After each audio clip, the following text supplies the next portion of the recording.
Bible में नीति वचन उसका 12 अध्याय 19 पद में सुंदर सा वचन लिखा है कि सच्चाई सदा बना रहेगी, परंतु झूठ पल ही भर का होता है।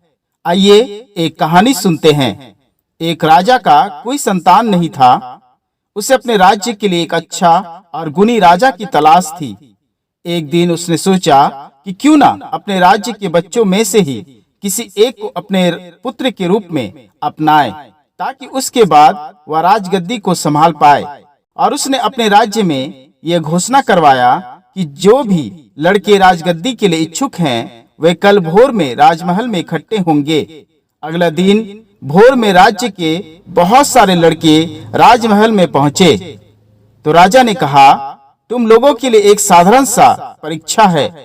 तुम सभी को एक एक बीज दिया जाएगा, जिसे तुम्हें घर ले जाना है और उसे एक गमले में लगा देना है और उसका ख्याल रखना है। समय पर खाद, पानी और सब जरूरी ख्याल उस पौधे को देना और अगले साल इसी दिन मेरे पास ले आना। और तब मैं तुम्हारे उगे हुए पौधों को देखूंगा और विजेता घोषित करूंगा। सभी लड़के अपने अपने बीज को लेकर अपने अपने घर लौट आए और गमलों में बीजों को लगा दिया। कुछ दिन बाद उन लड़कों में से एक लड़के ने देखा कि हर प्रकार का ख्याल रखने के बाद भी उसका बीज अंकुरित नहीं हुआ। वह हार नहीं माना, बल्कि रोज उस गमले पर पानी और खाद डालता रहा, परंतु उसका कोई फायदा उसे नहीं हुआ। इसके विपरीत दूसरे लड़कों के गमलों में सुंदर और स्वस्थ पौधों ने जन्म ले लिया था। कुछ के तो फूल और पत्ते तक आ गए थे। समय बीतता गया और एक साल बाद सभी लड़के राजा के ठहराए हुए समय में राजमहल पहुंचे। सभी लड़कों के हाथ में सुंदर सुंदर पौधे थे। राजा ने सभी लड़के के पौधों को ध्यान से देखा।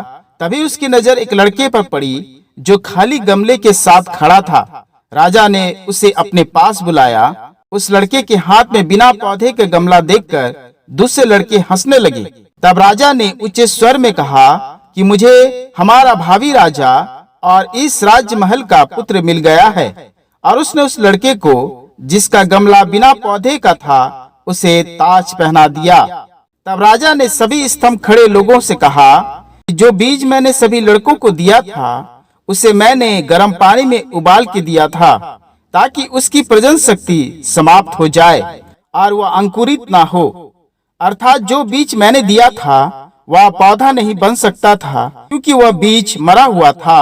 परंतु इस ईमानदार लड़के को छोड़कर आप सब ने मुझे खुश करने के लिए अपने बीज का उपयोग किया, इसलिए आप सबके गमलों में पौधे हैं, परंतु इसके नहीं। ईमानदारी, सच्चाई, सतता और साहस एक राजा में होना चाहिए, जो इस लड़के में है।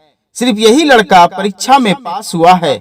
और राजा ने उस लड़के को गले लगा लिया। यह देखकर दूसरे लड़के शर्मिंदा होकर वहां से लौट गए।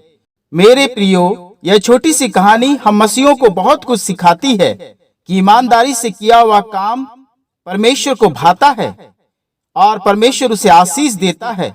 हमें अपने प्रत्येक काम में ईमानदार और सच्चा होना चाहिए, चाहे वो काम छोटा ही क्यों ना हो। एक सच्चे मसीह व्यक्ति को कभी झूठ नहीं बोलना चाहिए, चाहे सच्चाई कहने में और सच्चाई का साथ निभाने में हानि और दुख ही उठाना क्यों ना पड़े।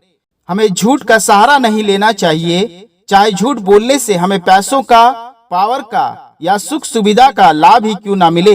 बाइबल में नीति वचन उसका 12 अध्याय 22 पद कहता है कि झूठों से यहोवा को घृणा आती है, परंतु जो सच्चाई से काम करते हैं उससे वह प्रसन्न होता है।